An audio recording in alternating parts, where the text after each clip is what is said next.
What up? It's snowing out here. Who made it snow? Oh, you made it snow. Oh, you did. Y'all the snow masters, huh? Eh,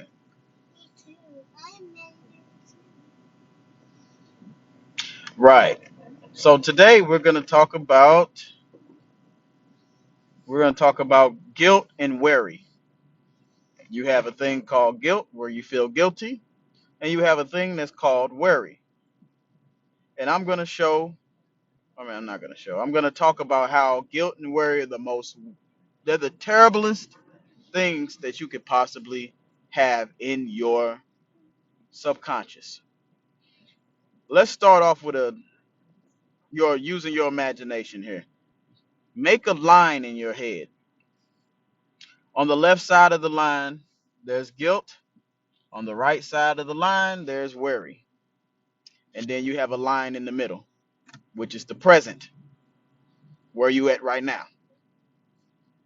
Guilt basically is worrying about something that already happened.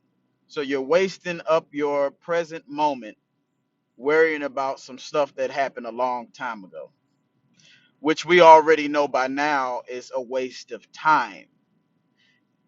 And guilt can come in multiple levels. You got level 10 guilt, level 100 guilt, level 1 guilt.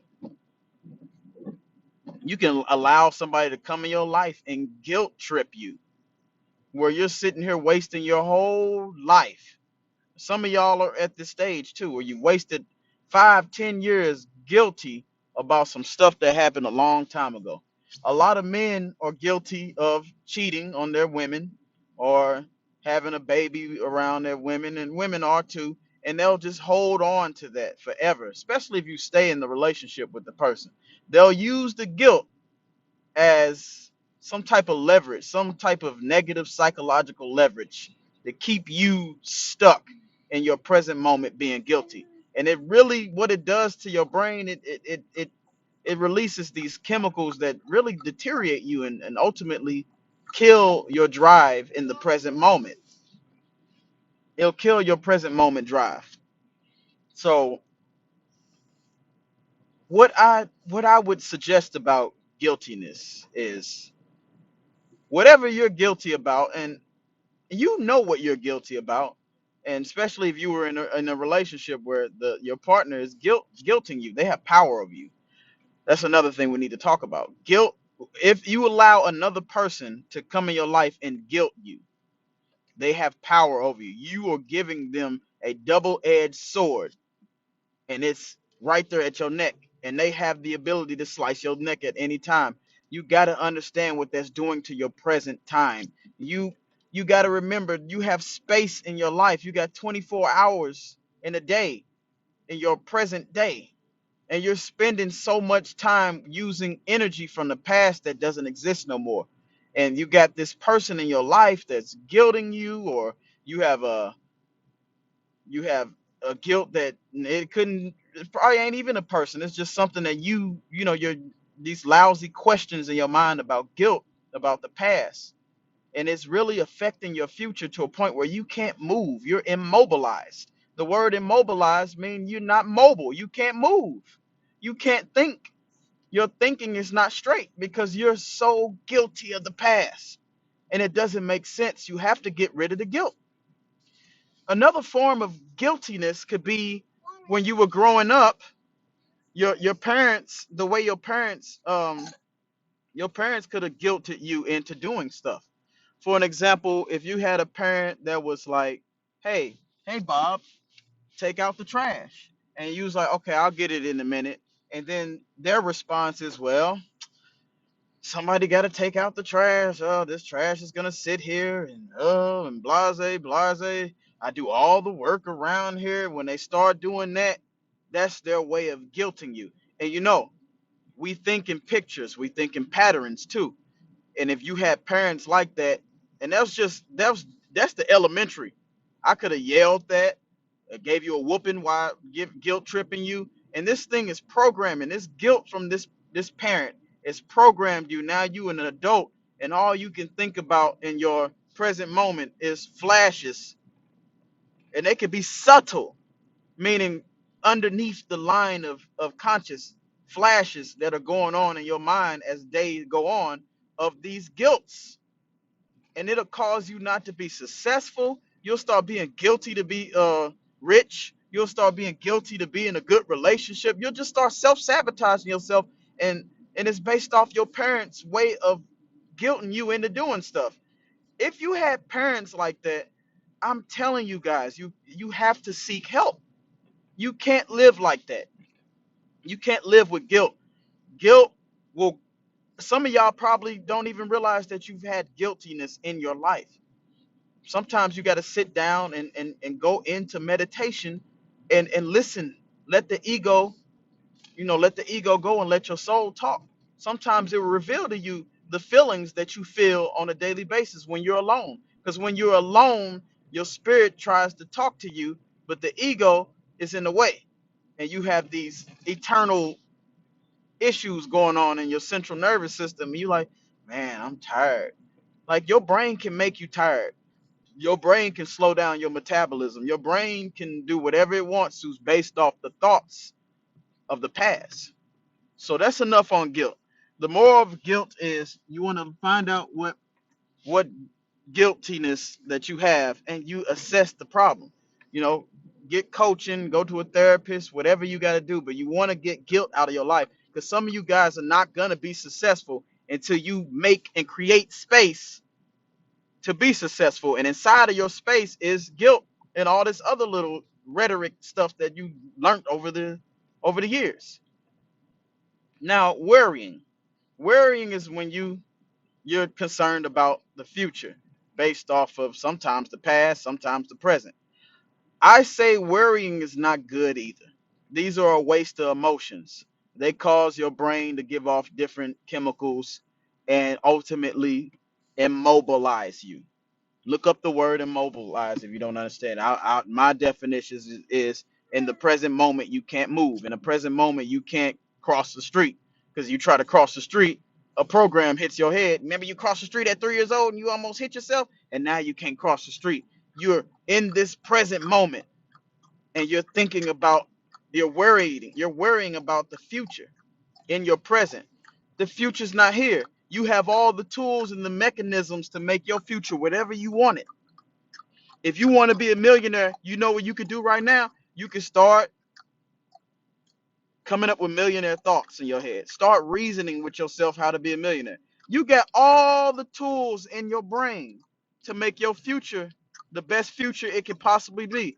But when you worry, you're disconnecting that power, that force, that willpower, that desire to make your life better, and then you get stuck in stagnation mode. That's when a lot of stuff has been going on, a lot of bad patterns have been happening, and you're so in tune with the bad patterns that you worry, what's going, if I keep these patterns in the next 5 years, oh, I'm gonna be here. If I keep these patterns, and you're not thinking past the patterns. You think your life is in this circle. Outside of this circle, you're not looking. It's unaware. You're unaware of anything outside the circle. So you're sitting there worrying over and over and over again about a future that you can easily create anything out of. You got to understand the powers within you. So worrying and guilt are the worstest things you could possibly add into a paradigm or into a bubble. You want to get rid of your worries. You want to get rid of your guilts. Now you also want to get to a point where, because in meditation, you want to learn how to meditate. In meditation, you're forcing yourself to be in the present. In the present, you can't worry about a past and a future or a guilt and a worry because it doesn't exist in the present. There was a past thing that you guilted about, it's over. That's why you're responsible for everything that happened to you, because whatever happens to you, it's up to you how you respond to it.